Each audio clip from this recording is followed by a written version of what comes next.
Bismillahirrahmanirrahim.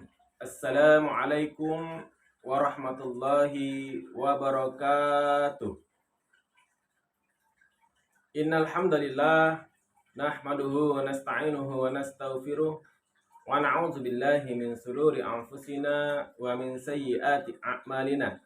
May yahdihillahu fala mudhillalah wa may yudlil fala hadiyalah. Asyhadu an la ilaha illallah wahdahu la syarikalah wa asyhadu anna Muhammadan abduhu wa rasuluh la nabiyya ba'dah. Kaum muslimin muslimat shaimin shaimat rahimakumullah.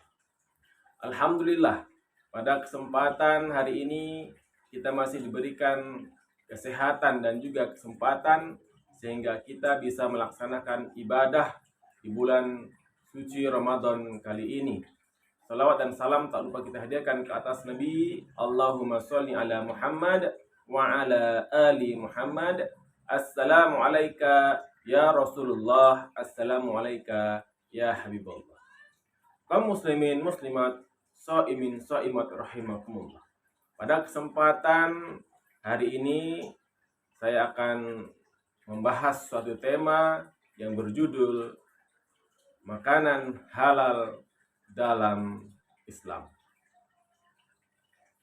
Allah Subhanahu wa taala berfirman dalam surat Al-Baqarah ayat 168.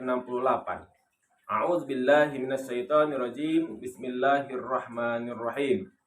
Ya ayyuhan nasu kulu mimma fil ardi halalan thayyiba wa la tattabi'u khutuwatis syaitan innahu lakum aduwwum mubin. Yang artinya,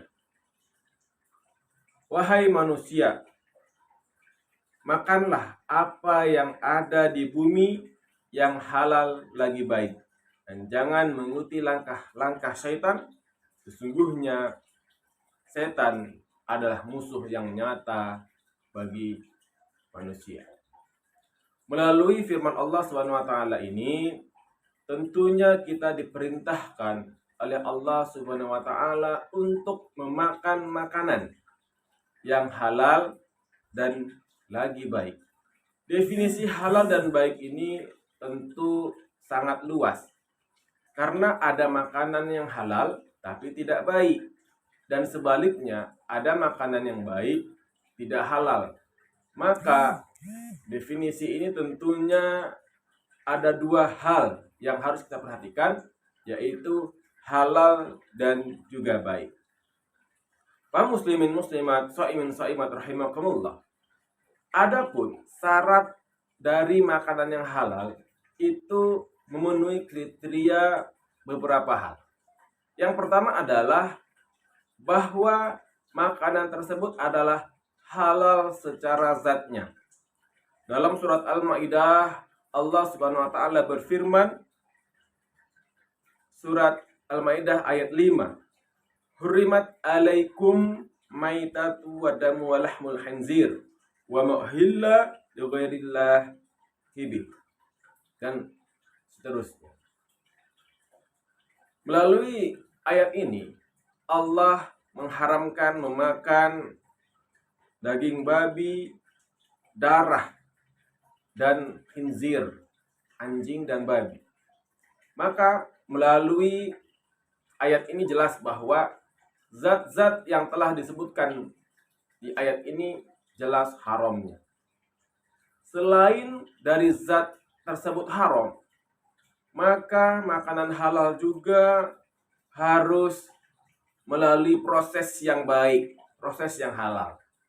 Ketika hewan yang disembelih dengan mengucapkan asma Allah, dengan nama Allah, maka ini jelas menjadi halal. Tetapi ketika hewan yang tidak disembelih bukan dengan nama Allah, maka menjadi haram.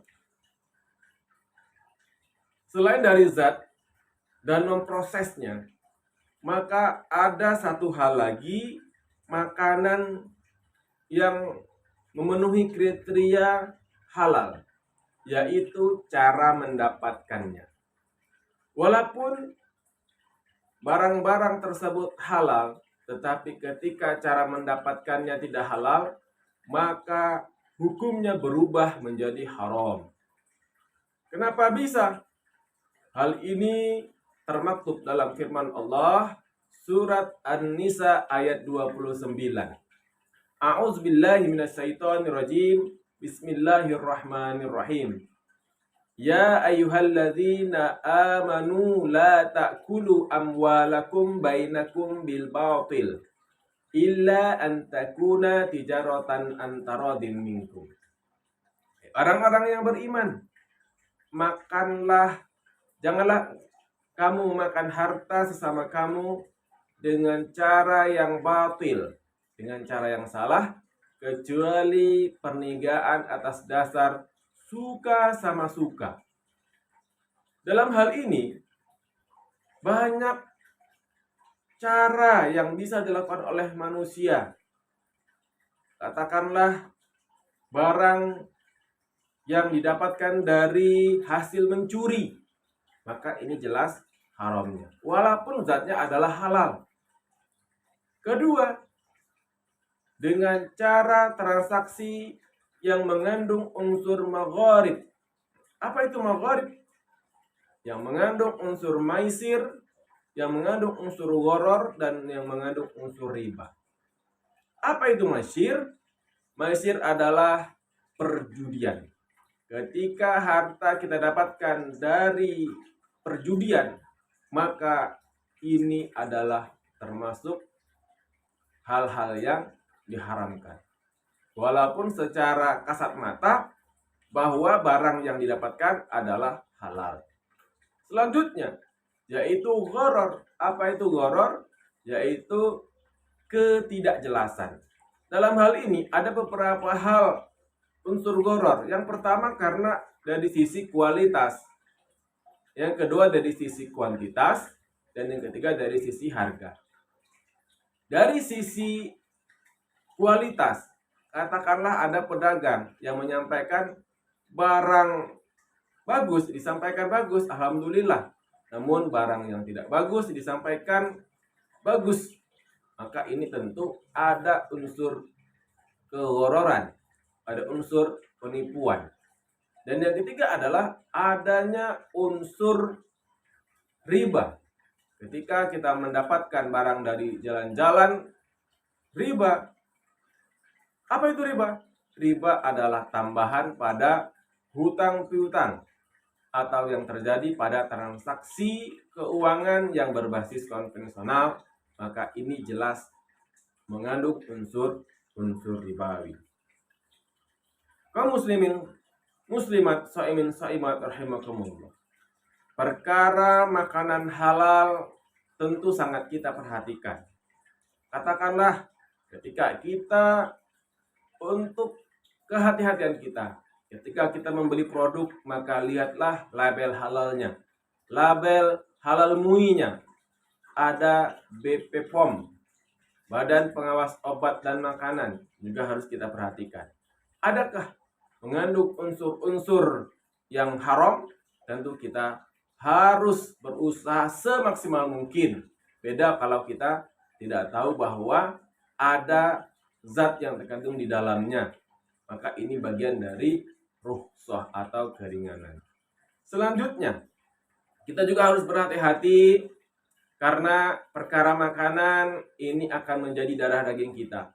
Jangan-jangan doa-doa kita itu tidak terkabul karena ada makanan haram yang mengalir di darah daging kita. Dan berdasarkan riwayat Aisyah bahwa Abu Bakar pernah memakan makanan yang disediakan oleh pembantunya. Pada suatu hari Abu Bakar tahu bahwa makanan yang disediakan itu berasal dari makanan yang haram. Maka Abu Bakar langsung memuntahkan, mengeluarkan isi perutnya, isi yang telah dimakannya sampai jari-jarinya dimasukkan ke tenggorokan dan dikeluarkanlah semuanya. Begitulah perkara makanan haram sangat kita perhatikan. Sekian Semoga bermanfaat. Akhirul kalam. Assalamualaikum warahmatullahi wabarakatuh.